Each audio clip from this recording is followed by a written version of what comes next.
أعوذ بالله من الشيطان الرجيم بسم الله الرحمن الرحيم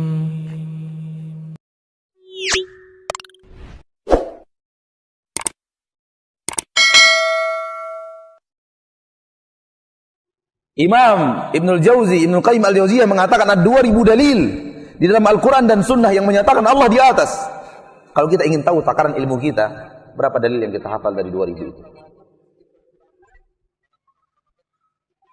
Masih mau sombong jadi orang yang berilmu?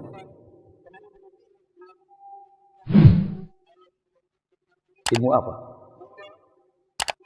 Saudaraku, ilmu yang kita ketahui sedikit. Karangan-karangan para ulama kita dengan tulisan tangan mereka itu lebih banyak yang hilang daripada yang ditemukan. Dan yang ditemukan dalam tulisan tangan, masih dalam tulisan tangan, belum dikomputerisasikan, lebih banyak yang tulisan tangan dibanding yang sudah dikomputerisasikan. Yang sudah dikomputerkan, lebih banyak yang masih di Arab sana dibanding yang sudah sampai ke Indonesia. Yang sudah sampai ke Indonesia, lebih banyak yang belum diterjemah dibanding yang sudah diterjemah. Yang sudah diterjemah, lebih banyak yang belum kita beli dibanding yang sudah kita beli. Yang sudah kita beli, lebih banyak yang belum kita baca dibanding yang sudah kita baca. Lalu di mana ilmu? Di mana ilmu? Jangan sombong. Ilmu belum seberapa. Kita belum memiliki ilmu yang cukup. Imam Abdullah bin Mubarak Al-Marwazi berkata, ilmu itu 3 tingkatan. Barang siapa yang sampai kepada tingkat yang pertama, dia akan menjadi orang yang sombong.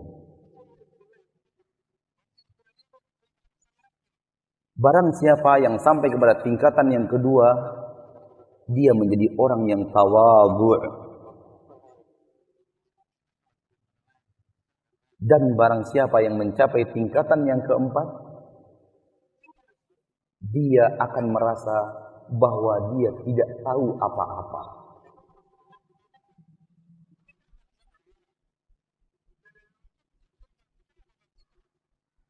Maka ketika kita sombong dengan ilmu kita, level 1. Level 1. Alhamdulillah, sudah masuk ke dalam ilmu, tapi masih level 1.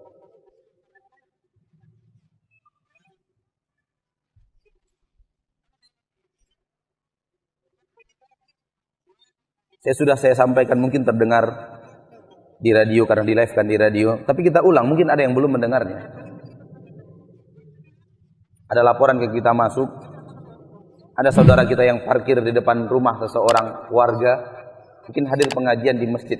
Dia sampaikan oleh ustadz yang diketahui bermanhaj Ahlus Sunnah wal Jamaah di atas pemahaman salafus salih.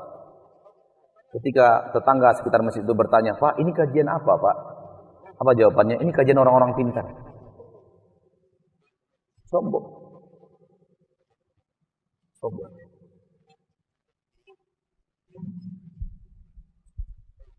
Pahami itu dengan baik.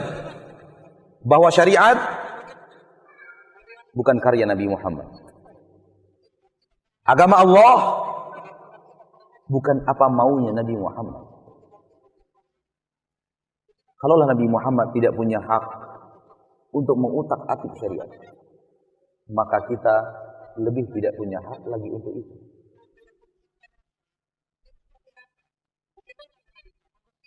Yang kedua, pahami saudaraku kaum muslimin dan muslimat,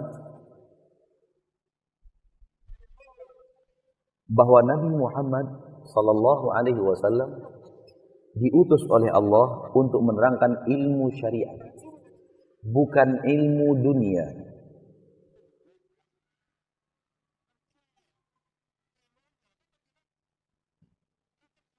Apa yang Anda maksud? Apa yang saya maksud dengan ilmu syariat?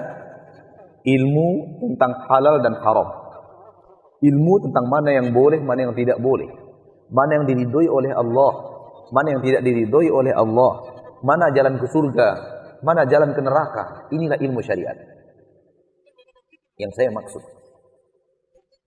Mana ilmu dunia yang saya maksud? Ilmu dunia adalah ilmu membaca dan menulis, ilmu sains dan teknologi, ilmu fisika dan kimia, ilmu kedokteran, ilmu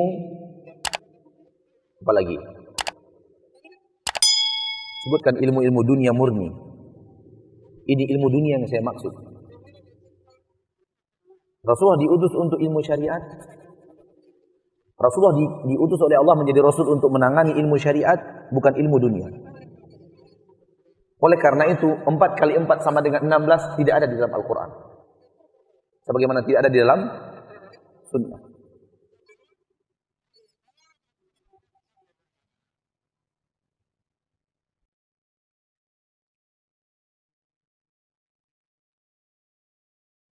Kalau ada yang mengatakan, Ustaz, bukankah Nabi mengajarkan perdagangan?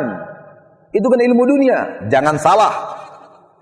Yang diajarkan Nabi dari perdagangan adalah mana yang halal, mana yang haram, mana yang diridhoi Allah, mana yang tidak diridhoi oleh Allah. Bukan bagaimana strategi berdagang, tokonya diletakkan di mana, bagaimana cara memajang barang dagangan, bagaimana cara menarik konsumen, bagaimana iklan. Rasul tidak ajarkan itu. Ilmu dunia murni Rasul tidak ajarkan. Bukan tugas Rasul. Bagaimana memanage karyawan?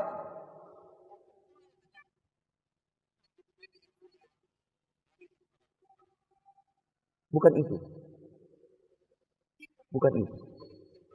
Yang diajarkan Rasul adalah mana jenis perdagangan yang maksiat, mana jenis perdagangan yang diridhoi oleh Allah. Ini ilmu syariat. Bisa difahami? Bisa. Kalau kita sudah paham bahwa Nabi Muhammad diutus oleh Allah untuk menerangkan masalah syariat, ilmu-ilmu syariat,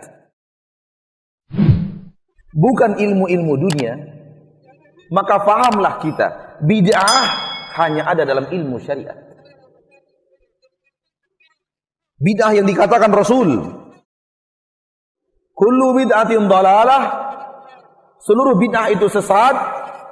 Jangan pernah larikan kepada ilmu dunia. Ilmu dunia Rasul tidak dikirim untuk itu. Rasul tidak diutus untuk itu.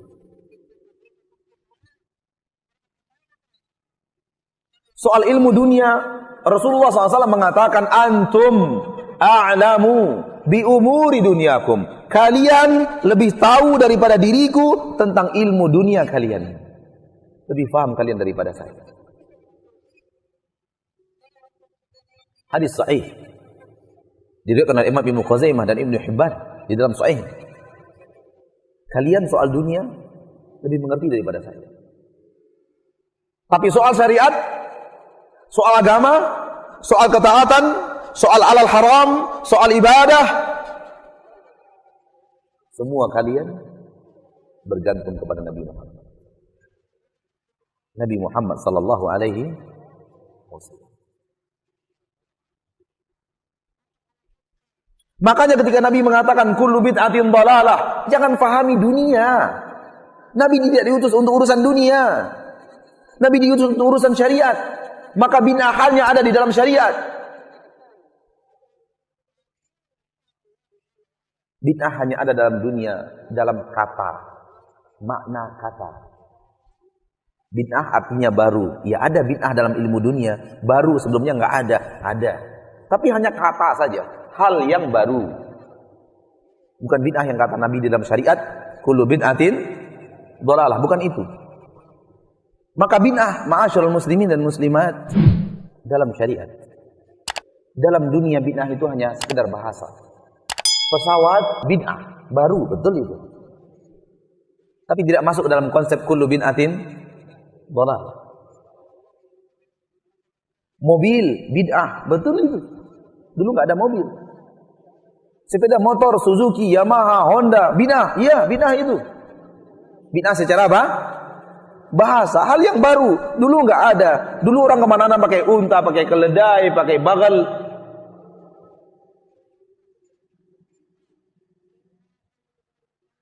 Dengarkan firman Allah di dalam surah An-Nahl ayat 6.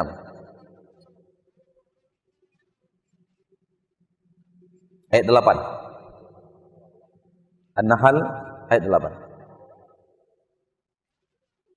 wal khayla wal bighala wal hamira litarkabuha wa zinah wa yakhluqu ma la ta'lamun.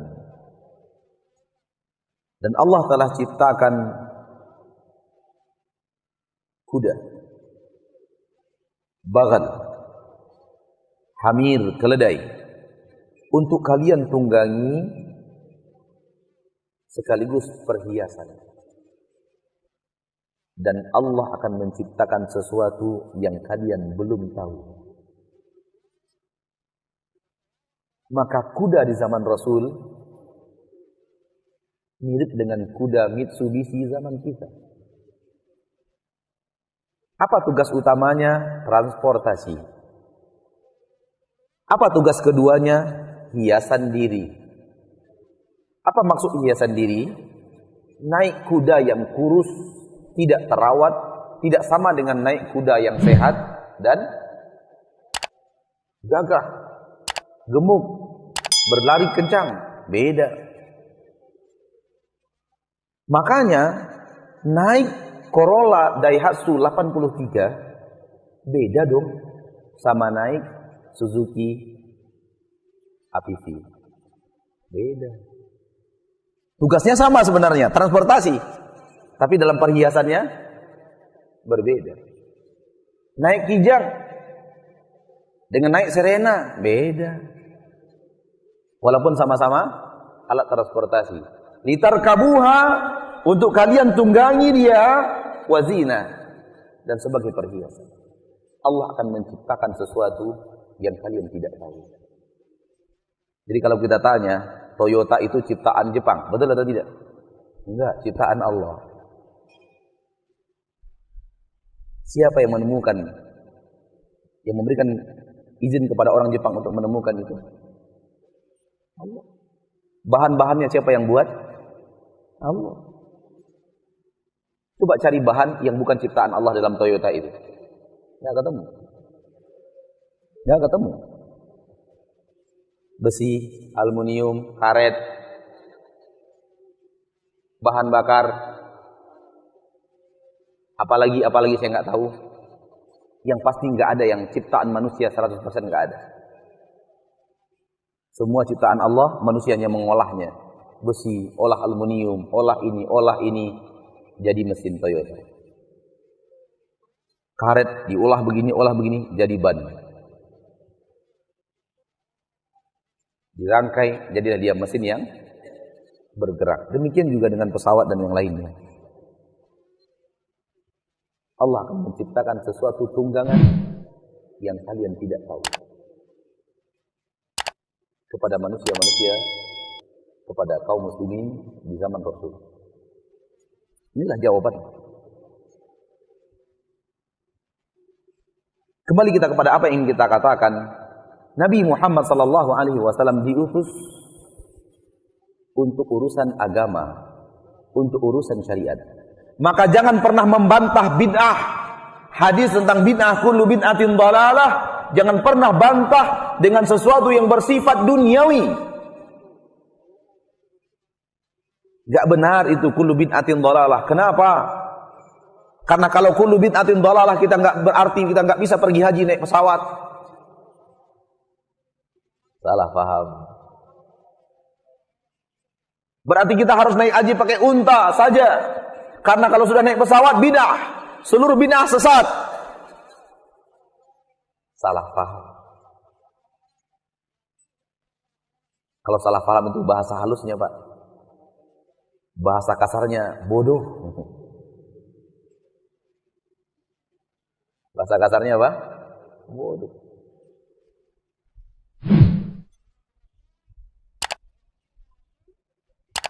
Kalau harus seperti zaman Rasul, nggak boleh ceramah pakai mikrofon.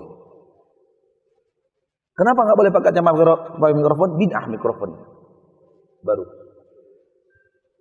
Salah paham. Bahasa lembutnya salah paham.